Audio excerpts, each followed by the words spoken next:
শিক্ষক নিয়োগ বিজ্ঞপ্তিতে মানবিক শাখার একটি বড় অংশ সামাজিক বিজ্ঞান, যেখানে 13টি বিষয়ে শিক্ষার্থীরা প্রতিযোগিতা করবে, তীব্র প্রতিযোগিতা। পদসংখ্যা থাকবে 367। তাই আমার এই চ্যানেলে আগামীকাল থেকে সামাজিক বিজ্ঞানের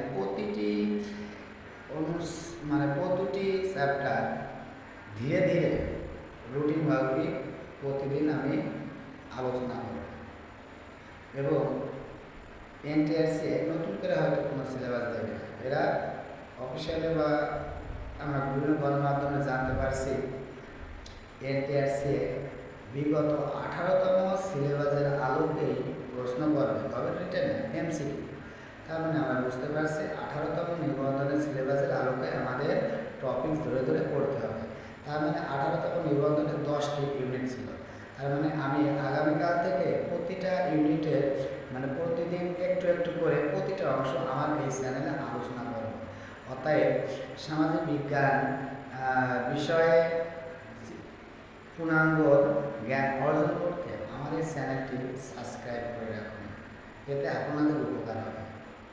ধন্যবাদ আমার এই ভিডিওটি দেখার জন্য।